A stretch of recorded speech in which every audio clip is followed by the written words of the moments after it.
Oke, gue izin mulai. Oke, gue ulang lagi. Sebelumnya kenalin nama gue Rafiq, selaku pemateri pada modul 2 kali ini. Di modul 2 seperti yang udah dibilang Maju Anak, bakal ngebahas ya.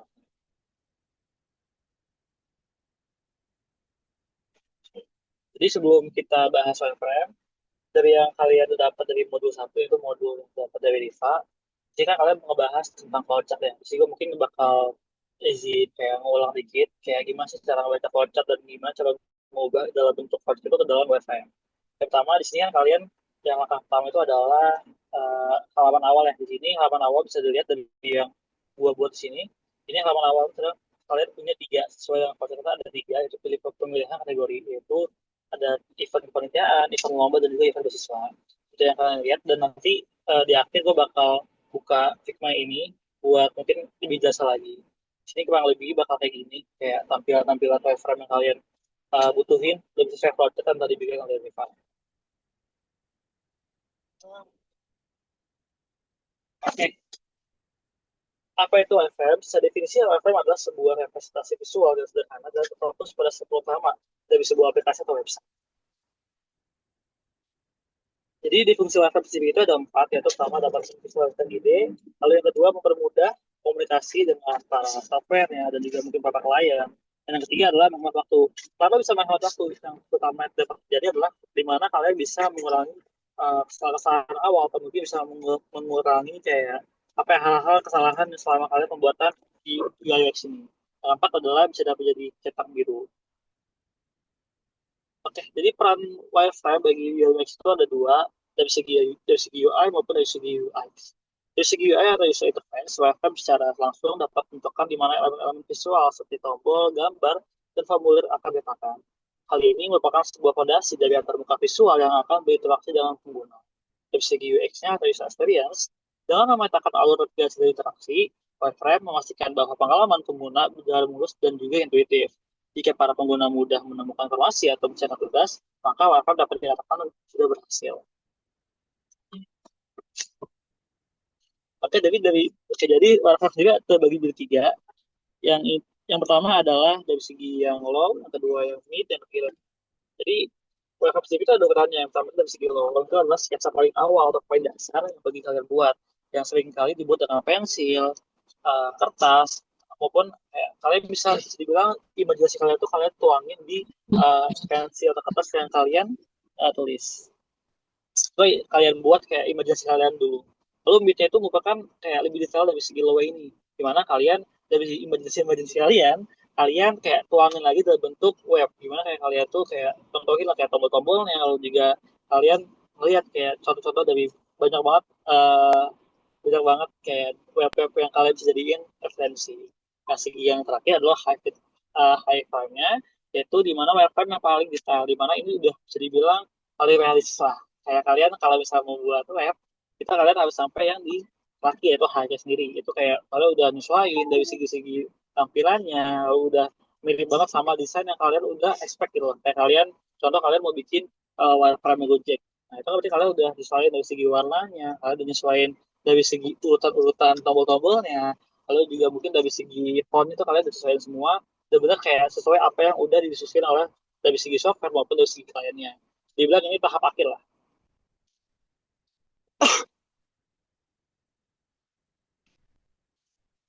Oke, itu adalah beberapa elemen utama dalam wireframe. Yang pertama tuh ada yang bisa kalian tahu, ada headernya sendiri atau navigasinya. Ini bagian atas halaman yang bisa kalian lihat. Contohnya logo, judul, dan juga menu-menu utama. Kalian kalau misalnya kalian lihat di web itu pasti kan yang halaman atasnya bakal ada kayak yang biasa ada tuh di atas ini tuh bakal ada headernya. Itu contohnya elemen-elemen penting juga. Yang kedua tuh ada konten utama. Nah, konten utama ini bisa intinya kayak area di area tengah. Kayak contohnya kalian baca artikel. Biasanya itu artikel itu kan di tengah-tengah ya, konten-konten utamanya. Nah, itu sama kayak gitu.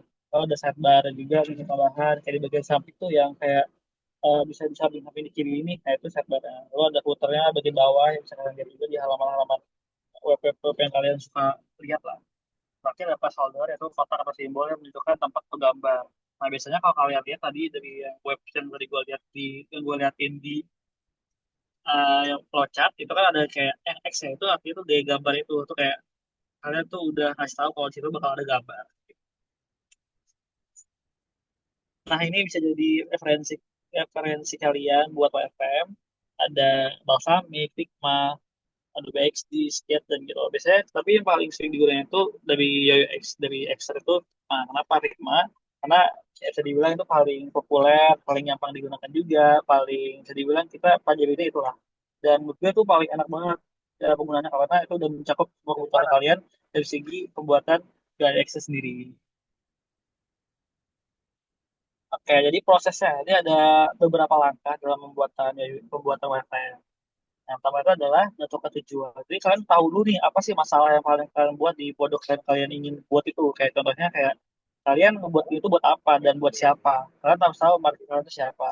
Lalu yang kedua itu adalah riset. Nah, ini juga penting di mana kalian kumpulin, kalian bisa tanya sebagai kalian tanya ke teman kalian nih kayak kalau dari segi pengguna kalian lihat itu enak apa enggak. Kalian juga bisa tanya nih kalau ke teman-teman kalian mereka tuh butuhnya apa sih kayak intinya kalian tanyalah teman-teman kalian atau orang-orang sekitar kalian buat riset ini. Kemudian ketiga itu adalah buat sketch kasar. Nah ini tadi kayak gue bilang tadi itu yang dari segi low di mana kalian bisa nuangin imajinasi kalian di kertas atau kayak dimanapun bebas. Ini kalian kasih lihat ke orang kayak oh ini loh kayak sketsa kasarnya. Lalu kalian udah setelah itu kan tadi A3 ya itu kalian bisa next next ke selanjutnya. Yang keempat susun sektor layout yaitu di mana tadi yang telah gue bilang. Setelah kalian gambar kalian selain di dalam bentuk webnya kalian mau bikin kayak gimana kalian mau bikin urutannya kayak gimana itu kalian juga bisa bikin di PFM sendiri dan bahkan ada perbaikan. Nah, ini penting banget juga di dalam UI UX. Kenapa?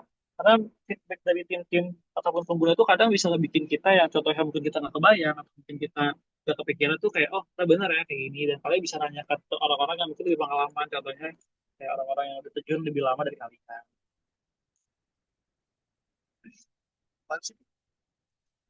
Oke, jadi ada beberapa manfaat UX bagi manfaat wireframe bagi UX. Dari segi desain sendiri mungkin kayak kita bisa lebih fokus pada pada strukturnya dan kita tahu dulu nih kayak apa aja sih alur-alurnya kayak elemen visual kayak apa aja.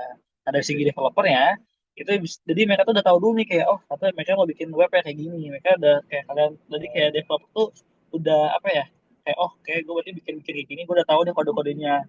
Jadi makanya sebenarnya developer dan desainer itu merupakan satu kesatuan yang nggak bisa dipisahin juga karena kalian itu harus diskusi sama si developernya, contohnya software di Access.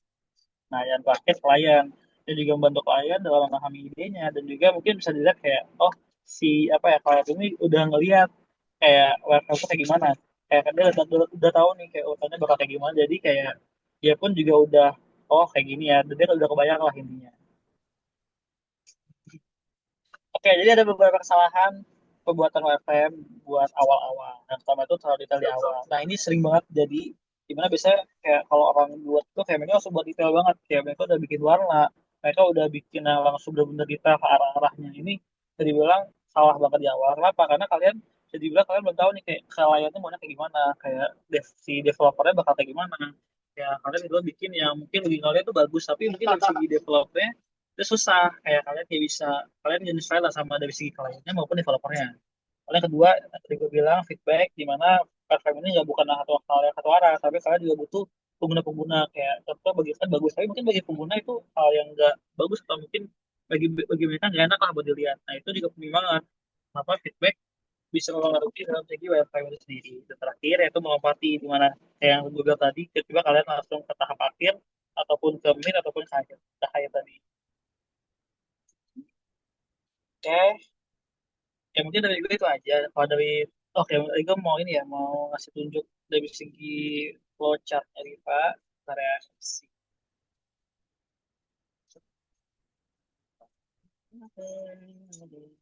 Wait, wait, bentar ya, guys.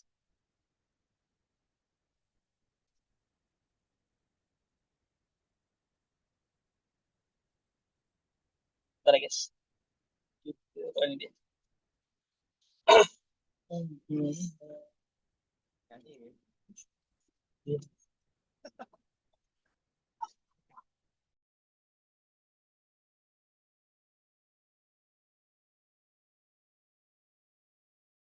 Oke, gimana guys? Udah kata belum? Kalau yang kata boleh react atau jawab. Oke, udah ya? Udah belum guys? Oh, udah. Oke, oke, Rafael. Good, good. Udah, good. Ya, jadi tadi kan awalnya sebenarnya di sini kan bakal ada kayak arah-arahnya ya. Tapi buatnya gampang aja kayak ini kan dari segi lo ya kalian udah tahu nih kalian bakal bikin gini ya udah ini udah nunjukin kalian bakal bikin kayak gimana. Nah kenapa kayak fontnya belum diubah atau belum karena kalian masih yang tahap lo kayak kalian tuangin imajinasi kalian bikin kayak gimana. Contohnya itu kalau bisa kalian buat ini kan ada panah-panahnya ya. Ini mungkin kalau kalian yang udah bikin tugas utama sih paham juga kayak kalau kalian pencet bakal kemana. Nah jadi fungsi welcome itu apa? Jadi kayak kalau misalnya kalian run di sini mereka kalian bakal ngeliat kayak suatu perbedaan ya. Edit akses. Oh, oke. Edit akses ya. Ini ya. Cuma ya. OTW gitu ya. Oke. Eh,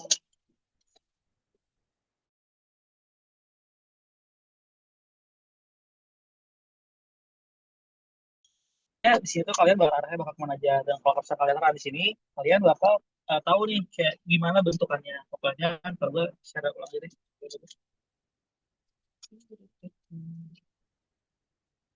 Oke, jadi bakal kayak gini guys. Ini kalau misalnya kalian run ya. Ini kan kalau misalnya kalian run, bakal bentuknya bisa dibilang kayak aduh, kok nah, kalau kalian kan pasti kayak bagi kalian kayak oh ini kok masih kayak kegedean. Nah, itu fungsinya dari segi wireframe di mana kalian tahu nih kayak ini kegedean apa enggak. Tapi buat itu sendiri menurut gue udah aman kayak kalau kalian pencet atau bakal gimana itu udah cukup bang bisa lumayan lah. Jadi ya kalau misalnya kalian bikin wireframe sendiri bikin hal yang kayak kalian masih di imajinasi aja. Nanti bakal selama sharing berjalan kalian diskusi sama klien, kalian diskusi sama yang urus bagian ini siapa kayak itu bakal ngebantu banget lah ini. Oke, mungkin dari materinya itu aja. Kalau dari kalian ada yang mau tanya nggak tentang wireframe itu sendiri gimana? Ya, nanti BTW bakal gue akses ya. Nah, gimana ya?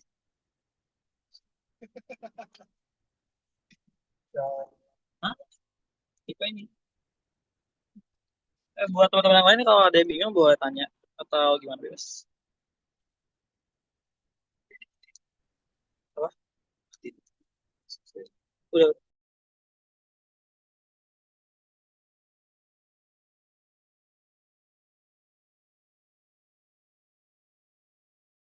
Aku mau nanya dong. Boleh, boleh, boleh. Tadi kan wireframe kan ada low, mid, sama high. Terus Oke. bedanya high wireframe sama mockup tuh apa ya, Kak? Kasih. Apa tadi? Saya boleh ulang nggak? Bedanya apa? Bedanya high fidelity wireframe sama mockup. Atau sama aja? Oke.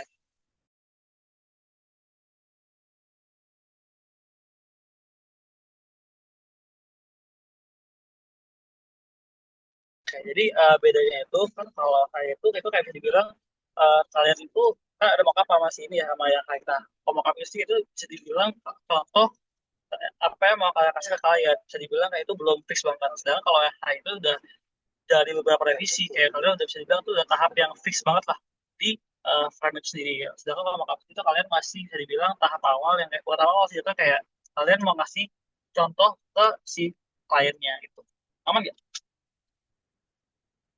Teman Kak, kasih. Eh, yuk yang lain. Bang, boleh izin bertanya?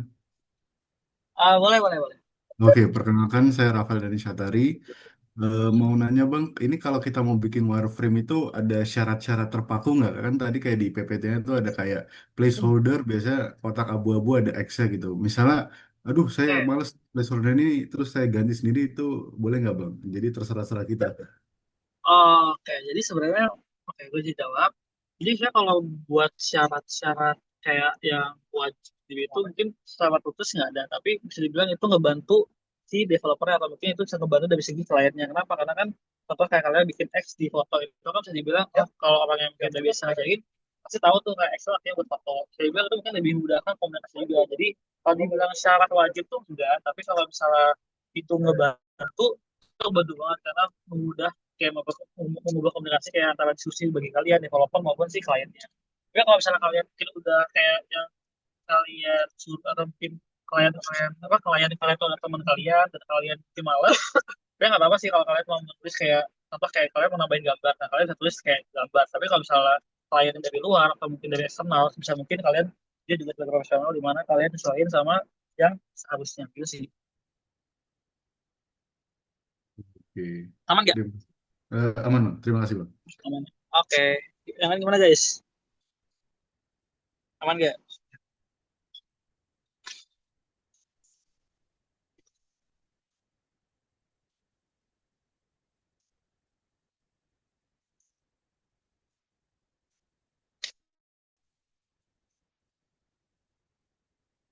Apakah ada yang masih ditanyakan?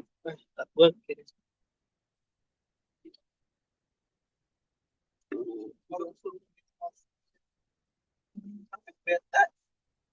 Yes.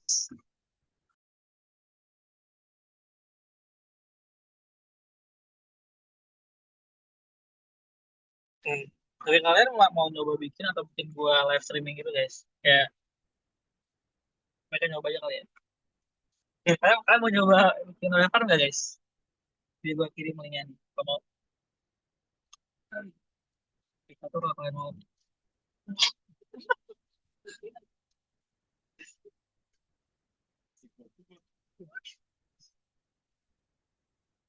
Gimana guys? Gimana guys? Kalau mau nyoba bikin nggak? Live stream, please. Gimana? Gimana? Apa ini? Di Figma yang sama aja ya, Bang. Boleh nih, ini. Hikmah yang gue kirim mau boleh. Gue kirim. Eh, coba. Bis. Bisa dibuat guys? Coba ya.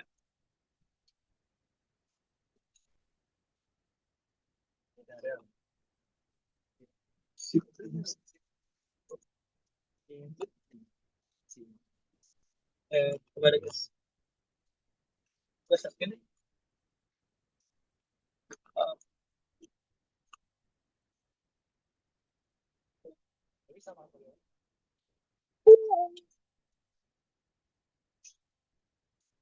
Oke, coba bikin bikin aja sih, Britis. Biasanya kalian kalau mau bikin website itu bisa juga dari kalian ambil referensi guys dari contoh apa namanya kayak dari Google tuh bisa juga Pinterest juga bisa Pinterest sih kalau dari kita karena biasanya tuh kalian kalau di Pinterest tuh banyak banget referensinya.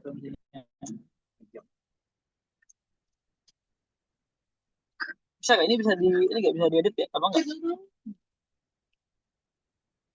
Bisa ya aman ya? Oke, Bisa, Bang. aman kayak gitu. Guys silakan main. Hah?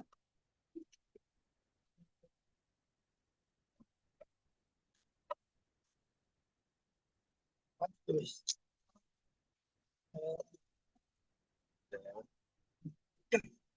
Oh ya oke. Oh.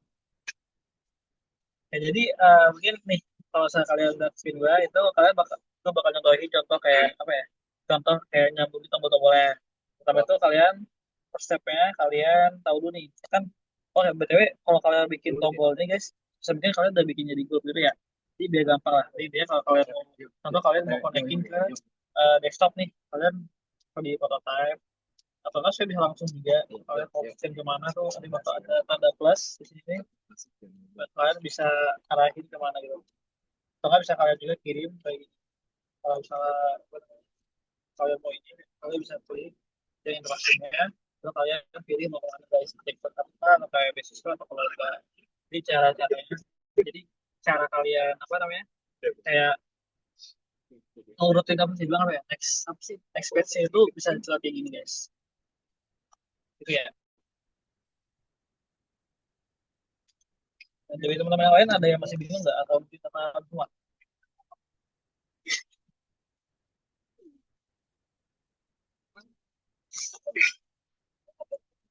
Gimana guys yang lain? Aman nggak? Aman nggak? Terus sih sebik.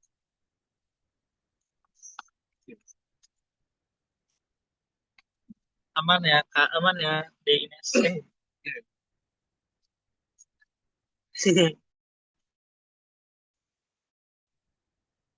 Aman ya.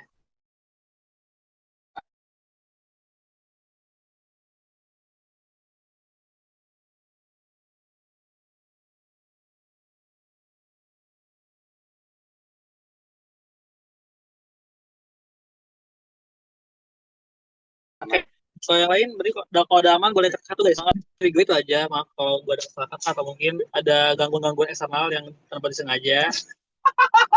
Oke, gue terima kasih buat teman-teman ada lima, semangat buat oke, thank you guys.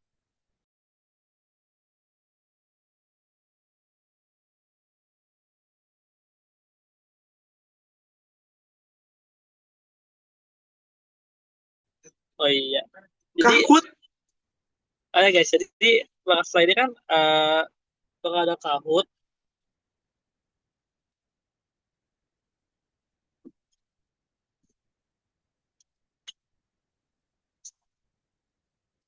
Oke, saya ini bakal ada Kahoot. Coba bentar guys, gue bakal buka Kahootnya.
Guys, sebentar lagi ada Kahoot ya, tapi sebentar.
Oke guys, kalian udah boleh join Kahootnya ya. Ini sambil nunggu ditunggu sampai 2 menit guys.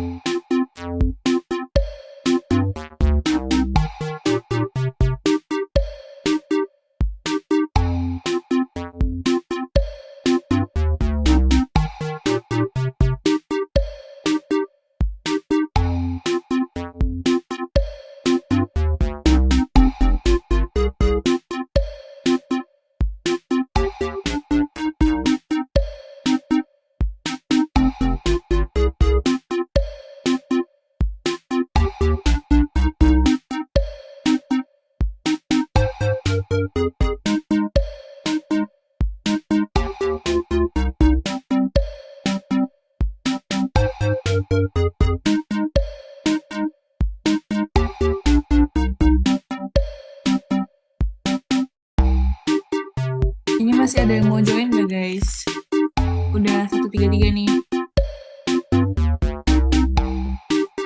Oke, masih ada. Anjir, tadi kenapa request?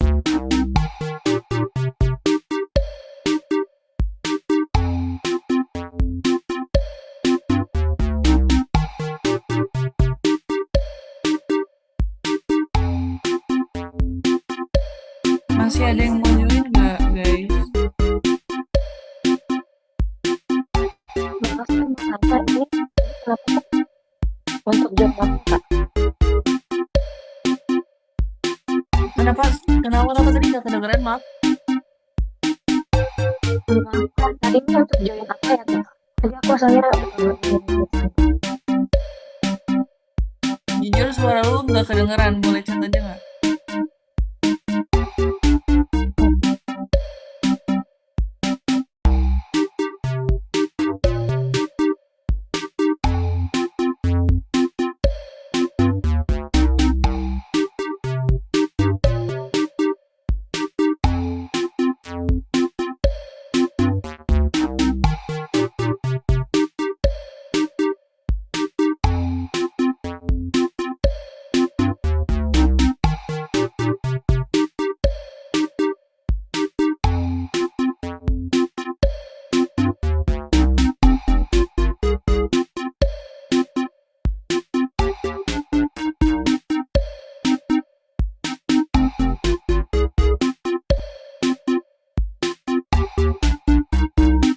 Oke, Kahootnya dimulai 135 aja ya guys.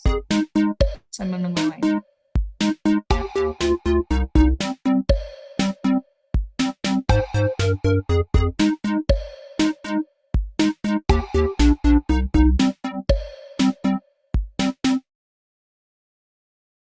Oke, bisa dimulai aja. Mulai aja ya.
Nah, yang ini oh ya udah Rafika aja. Ya, jadi fungsi utama warna itu kan yang tadi gue bilang itu kenapa ini kecuali karena pemberwarnaan dari final itu kan udah bisa dibilang kayak tahap akhirnya ya, itu kayak fungsi terakhirnya. Jadi menghemat waktu, visualisasi ide dan mempermudah komunikasi ini kayak tujuan utama dari warna itu sendiri gitu guys. Aman? Aman ya?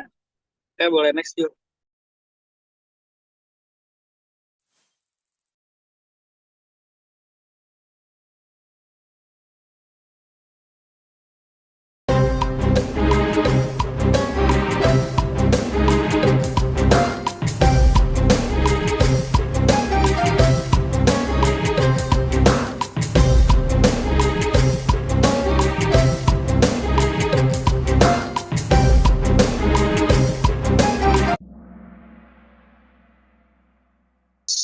Oke, ini juga yang tadi dibahas gampang ya guys. Ya, jadi semua ada tiga.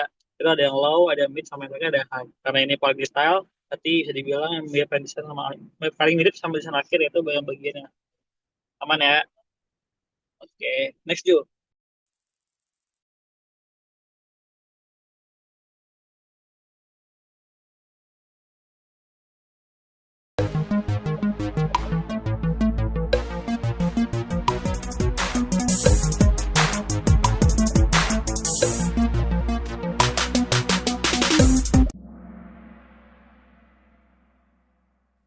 karena ini kan kayak wireframe hi-fi biasanya digunakan untuk menggunakan konten analisis dan elemen interaktif. Ini jawabannya true. Kenapa? Karena dari yang itu kan itu udah ngegambarin yang finalisasi akhirnya. Kayak kalian udah kebayang lah bakal bikin kayak gimana di akhir-akhirnya.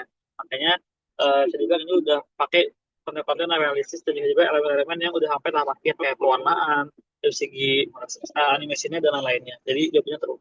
Aman ya guys?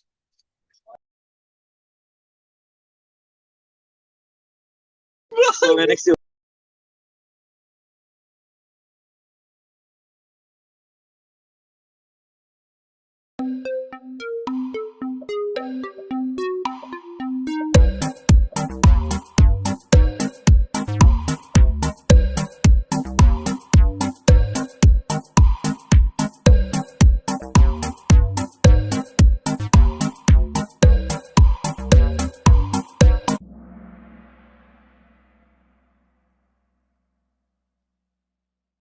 Oke, ini sama juga dari PPT tadi udah ada bagian atas halaman yang tadi gue tunjukin bagian contoh kalian bikin web di bagian atas kan namanya head. Jadi jawabannya yang head. Kalau footer yang di bawah, kalau sidebar yang di samping-samping guys. Aman ya? Placeholder itu yang bagian contoh kalau kalian bikin foto. Gitu lah. Aman ya guys?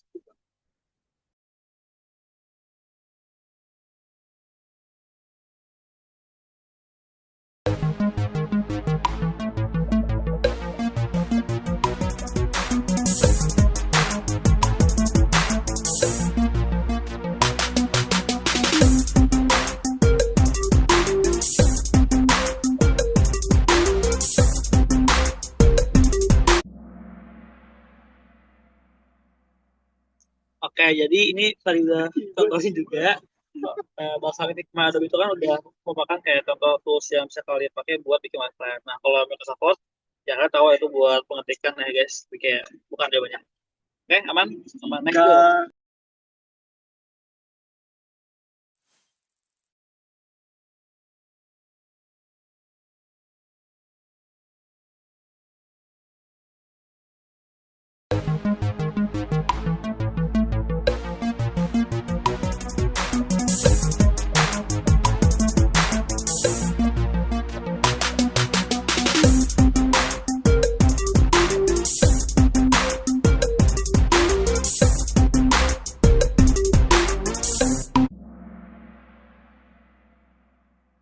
Oke, ini tadi juga gue kasih tahu untuk biasanya pertama bisa dulu apa tujuannya, lalu sketsa awalnya apa aja, lalu bikin kalian bikin layout apa aja betul. Dan terakhir iterasi itu kalian minta feedback dari para pengguna maupun para perawat sekitar kalian guys. Gitu ya guys, aman. Next yuk.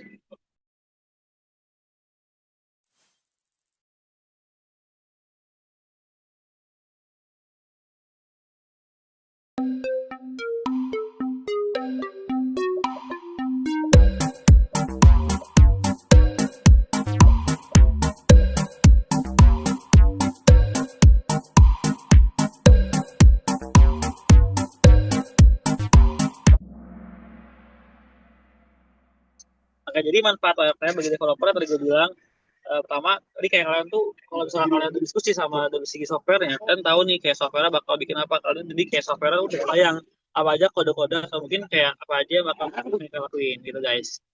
Aman ya guys? Aman ya? Aman ya?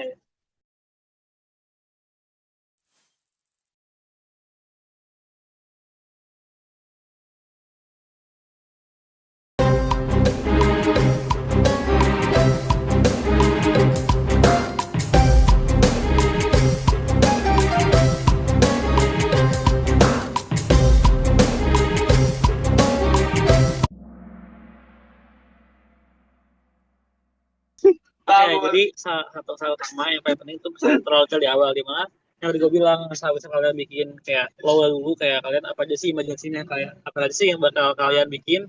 Jadi bilang itu masih tahap awal lah, tapi kalian udah bikin di akhir kayak kalian udah bikin kayak alur ya kalian udah bikin warna-warna itu udah salah awal di mana kalian belum minta feedback, kalian belum minta saran-saran dari yang segi eksternal kayak developer maupun dari segi kliennya. Gitu guys, aman ya? Next, yuk.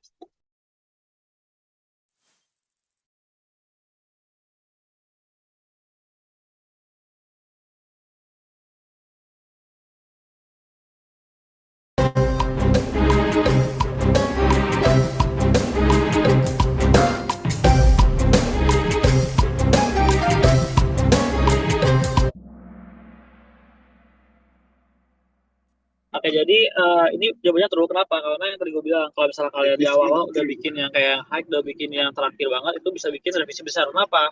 Pertama, karena kalian belum ada persetujuan dari klien. Maupun yang kedua, kalian juga belum ada persetujuan dari segi developer. Di mana yang seharusnya mungkin bagi klien ini masih kurang, tapi eh mungkin bagi klien tuh kayak udah paling oke, tapi bagi klien mungkin kurang pas ataupun mungkin belum sesuai, itu bisa dibikin revisi besar guys. Dan juga efeknya itu adalah pembosan waktu gitu guys. Aman guys.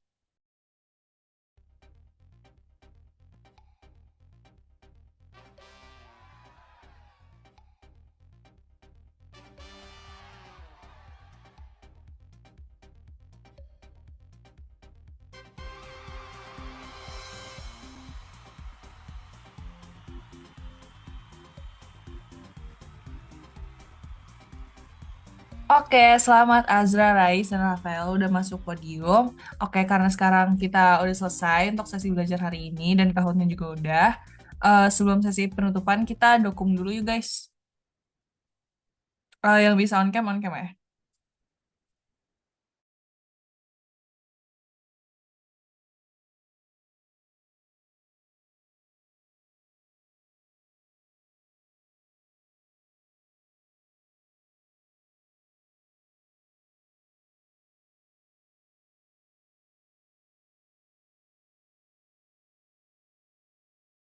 Ditunggu sampai 145. Ntar kalau 145 kita dokumentasi.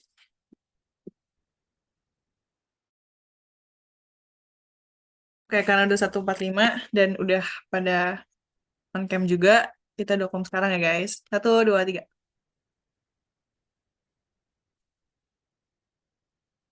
Oke, makasih banyak guys sudah join untuk bootcamp hari ini. Jangan lupa nanti tugasnya dikerjain.